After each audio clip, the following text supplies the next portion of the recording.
जय जगन्नाथ सांग माने नमस्कार।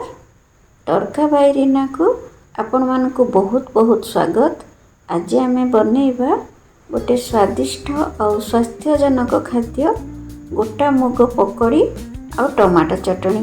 यह होची आम ओडिया घरर प्रमुख पौष्टिक खाद्य।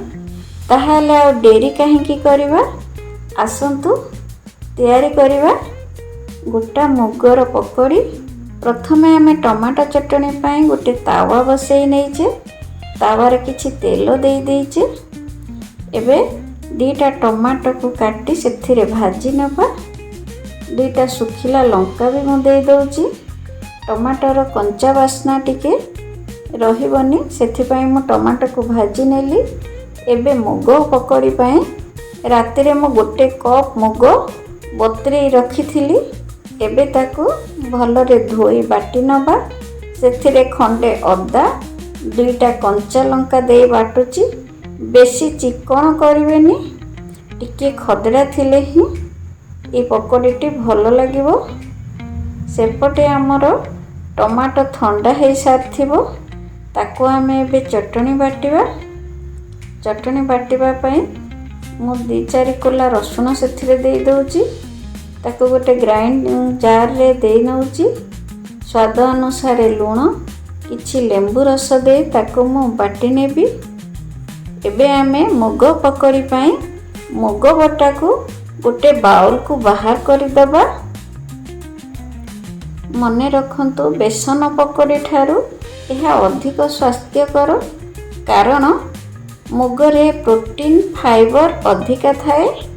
तेणु आकु छोट पिलारू बड़ पर्यंत समस्ते खाई पारिबे। मु एथिरे किछि परिबा दउची। आपनक पाखरे जहाँ भी परिबा थिबो आपण पकेई पारिबे।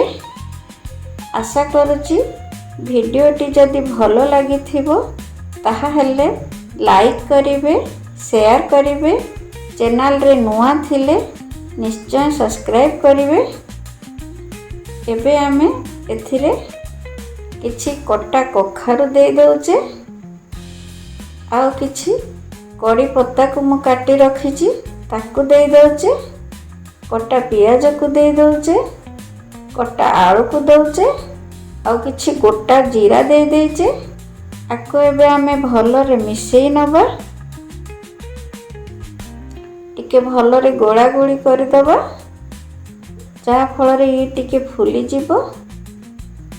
एथिरे बहुत तेल टाणे नाई, जेमती अलगा पकोड़ी रे टिके तेल टाणे, मुग पकोड़ी रे बिल्कुल तेल टाणे नाई। सेथिपाई जो मानंकु छणा छण जिनिस खाइबा पसंद नाई से माने भी एटा खाई पारिबे। एबे हमें एथिरे स्वाद अनुसार लूण दे दबा। पुणी ताकू टिके घांटी नबा। एथिरे आमे सोढ़ार व्यवहार करूने, सेथिपाई आमे आकु टिके बेसी समय घांटीबा। आर क्रंचीनेस लगी मु किछि सुजी दउची। 1-2 चम्मच सुजी देइची। एटा बिल्कुल ऑप्शनल अछि, आपण चाहिले दे पारिबे नहले नाइ। एबे तेल गरम हे सारलानी। आमे आकु छोट छोट बरा आकार रे करी छाणी नबा। देखंतु मु आकु गोल गोल करी छाणुची। या भितरे आमे रेडी करबा टमाटो चटनी सांगरे मुग पकड़ी। जदि आपण मानकु ए भिडियोटी भल लागिला कमेंट करिवे, निश्चय भाबरे शेयर करिवे। जदि एपरी किछि नुआ भिडियो देखिबा को चाहुचंती कमेंट रे लिखिबे। रहिली जय जगन्नाथ। भिडियोटी भल लगिले निश्चय शेयर करंतु। जय जगन्नाथ।